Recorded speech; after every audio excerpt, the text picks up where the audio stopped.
السلام عليكم ومرحبا بكم. اول وصفه ديال اليوم اللي غنقدموها في قناه جديده لاشين ديال وصفات صوفيا. واليوم ان شاء الله غادي نبداو بواحد الكيك وشوكولا، ولا الكيك اللي معروف بالكيك ديال مول العجيب. ولكن انا اليوم ما عنديش مول العجيب، فعندي هاد الليمون وغادي نوريكم واحد الطريقه كيفاش الا ما عندكمش نتوما الليمون، يعني تقدروا تستعملوا هاد الطريقه حتى هي.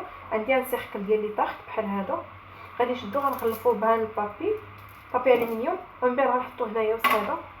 ومن بعد غنعطيكم الوصفه ديال الكيك كيفاش الوصفه باش ملي كنعمروها كنقلبوها كيجي كيعطينا هنايا واحد البلاصه اللي كيفاش غنخويو لاصوص والشوكولا من بعد. هذه هي البديل ديال مول العجيب، يعني الا ما عندكمش مول العجيب يعني تقدروا تستعملوا هذه الطريقه بحال هكا كيفاش غنديرها انا اليوم ان شاء الله. كما كتشوفوا دابا انا صوبت هذه ديالي بحال هكا، داك السيركل غلفتو ببابي الومنيوم بحال هكا الطريقه هكا. دابا غادي ندير البابي كريسون. انا كما كتشوفوا عندي هاد المول اللي كيتحل من هنا للجنب، هذا كيجي احسن واسهل بالنسبه لي. كيك غندير بابي كريسون هنايا خلاص، وغنشري هذا فوالا. غادي يكون قد مزيان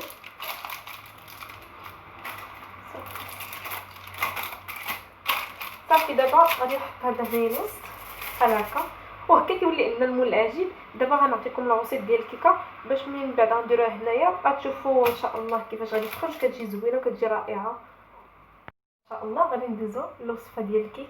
فيها 3 ديال البيضات كبار، فيها كاس ديال السنيده، فيها 3 الخمارات حمرين ايديال، وواحد ساشي فاني، ونص معلقه ديال الملح. وهنايا عندي 6 معالق ديال الدقيق غربلتو مع معلقه كبيره ديال الكاكاو المر، يعني ماشي الكاكاو اللي كنستعملو مع الحليب، هذا الكاكاو المر. يعني كنقول مول حبيت هنا كاكاو راه كيعطينا كاكاو المر معلقه كبيره. غربلتهم بجوجهم هنايا. دابا غادي نطلع البيض مع سنيده. عاد نبدا كنضيف الزيت، كاس ديال الزيت. انا ما عمرتوش بزاف، يعني درتي قل واحد الصباع تقريبا، لان الزيت بعض المرات الا كانت كثيره بزاف فما كتخليش الكيك انه يطلع مزيان، يعني كتقلو. وهادشي هو اللي كيخلي الكيك بعض المرات كنديروا جميع المقادير هما هذوك ولكن ما كيصدقش ولا ما كيطلعش. الا كانت الزيت كثيره بزاف ما كتخليهش يطلع. انا غنبقى نضرب الكيك، نبقى نضرب البيض عفوا هو وسنيده حتى نشوفهم بداو كيطلعوا كيضاعف الحجم ديالهم وكتبدل اللون. ديك الساعات غنبدا كنزيد الزيت، يعني غنزيدها على 3 ديال المراحل، غنديرها شويه بشويه.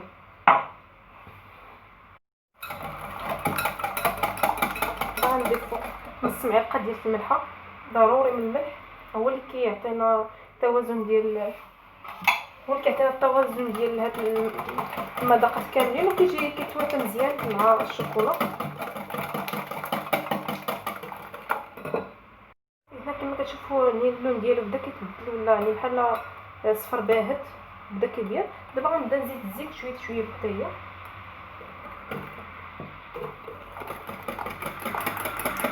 ونبقى نقرب في اتجاه واحد.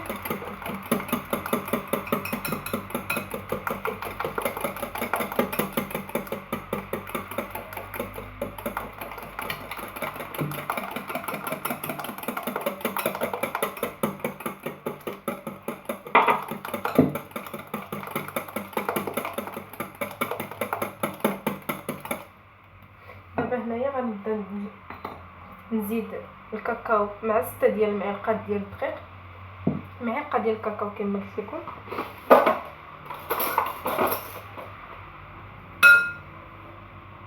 هذا راه مغربل قبل، انا غربلته قبل باش ما يكونش فيه دوك الحبيبات دوك لي كريمون هذوك كيجيو ملي كطيب الكيك كيبقاو هكاك، يعني كنبقاو نص الكيك.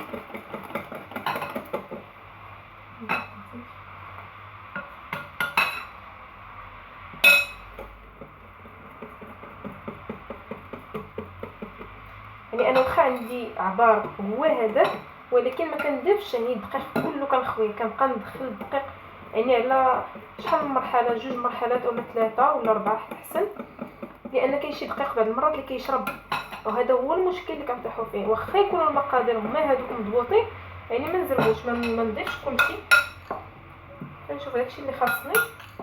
لان كاين بعض المرات كنطيحوا فشي دقيق تيكون يعني ماشي تكونش عندنا نفس الماركه، بعض المرات كل واحد واش كيستعمل. كاين شي دقيق اللي كيعطي تيشرب، وكاين شي دقيق اللي تيكون خاص بالحلويات وممتاز، هذاك ما كيشربش تيعطينا كيكه زوينه.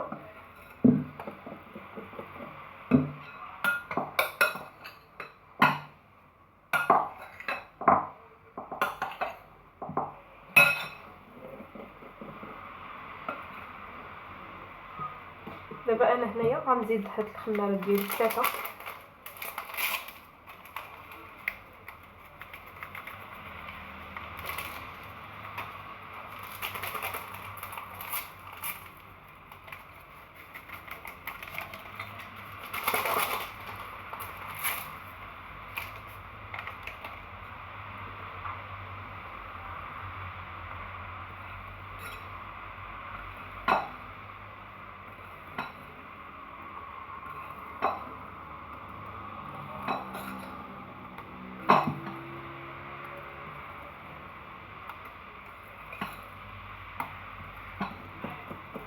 كما كتشوفوا انا عيني ميزاني كما قلت لكم دابا، واخا غربت هنا 6 ديال المعالق، يعني انا كيبان لي هنايا ما غاديش نكملهم كاملين. كما كتشوفوا الخليط ديالي هو هذاك هكا بغيتو يكون صافي، ما غاديش نزيدو، ما غاديش نكملهم صافي، لان الا كان ثاني ثقيل اكثر من القياس الكيك هنايا ما غاديش يطلع وغادي يجينا معجن وما غاديش نعرفوا المشكل مناش. صافي دابا انا هنايا غنخليه بحال هكا في هذا القوام هكا، يعني كما كتشوفوا كان بحال هكا. هذا باش كنعرفوا الكيك ان راه هو هذاك، كنديروا 8 بحال هكا بهذا الفو ديالنا هكا، كتبقى كتصم لينا 8 يعني هكا. هاي فوالا بحال هكا، هكا نعرفوا اني راه الكيك صافي، ما نحتاجش نزيد ليه كامل. صراحه انني هنايا كان في امكاني انني نقول لكم راه 6 هما هذوك ونكمل لي فيديو حتى الاخر وهذا، ولكن انا بالعكس لا، انا بغيت نعطيكم يعني داكشي يكون اكزاكتلي، وهاد الافكار بحال هكا هما باش كنستافدوا، هما باش كنتعلموا بحال هكا. الا ما تشاركناش معكم بحال هكا يعني راه ما كاينه معنى في هاد الوصفه كامله. انا يعني بغيت الوصفه ان اللي دارها انا تصدق ليه وتجي مزيانه ويجربها. صافي دابا غنجيب المول ديالي اللي قادينا من قبل. دابا كما كتشوف هذا هو المول اللي قادينا في الاول، هو هذا. نحاولوا اننا نحطوه ما امكن في الوسط مزيان بحال هكا صافي، هو يعني راه ما كيتحرك ما والو. وغادي نخويو الخليط ونحاولوا اننا نخويه في الجناب.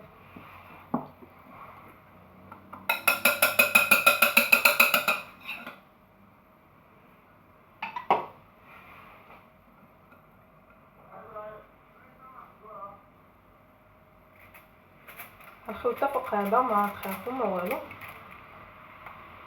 ايوا نركزوا على الجناب.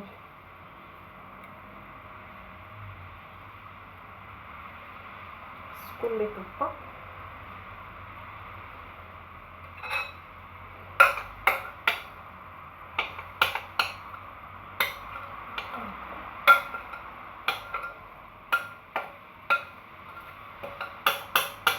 ومازال ان شاء الله نديروا وصفات اخرين، يعني كاينه من غير كيكه ديال الشوكولا ديال الليمون حتى هي اللي كتجيب ديك العماره، في عوض الشوكولا كنديروا النكهه ديال الليمون، وكنديروا حتى هذيك البلاصه اللي غنعمروها بالشوكولا كنعمروها بالكريمه ديال الليمون حتى هي ان شاء الله غنديرها لكم من بعد. هذا مع فصل الشتاء وما كاين ما احسن من الشوكولا، كيجي زوين. صافي دابا انا الفران عندي يلاه شعلته دابا، يعني ما كيكونش الفران سخون بزاف، وهذا الشيء كيخلي الكيكه كتحرك من برا وما كطيبش من الداخل الا كان الفران سخون بزاف. هذا هو الغلط اللي كيرتكبوه بعض الاخوات، انهم الفران يلاه شعلته دابا وغادي نخليه مجهد شويه لانه بارد، هكا الكيكه كتطلع وكطيب من الداخل وما كتجيش ناشفه.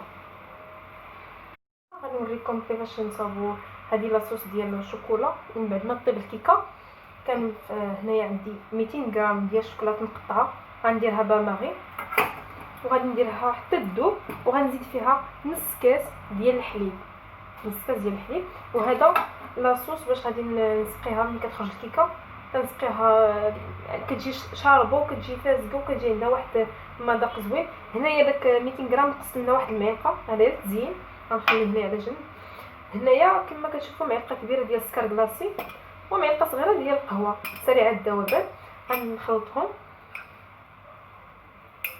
غنخلط السكر كلاصي مع الحليب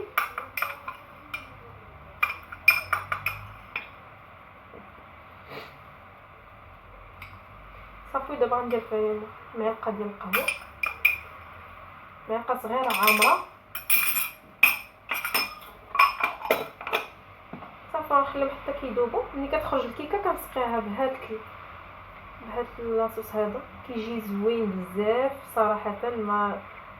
ما كنطلبش تذوقوها لانها كتجي لا علاقه مع الكيكه اللي كتجي عاديه كنخرجوها صافي ونديروا لها الكريمه اولا صافي. هنا كنخليها حتى كتذوب.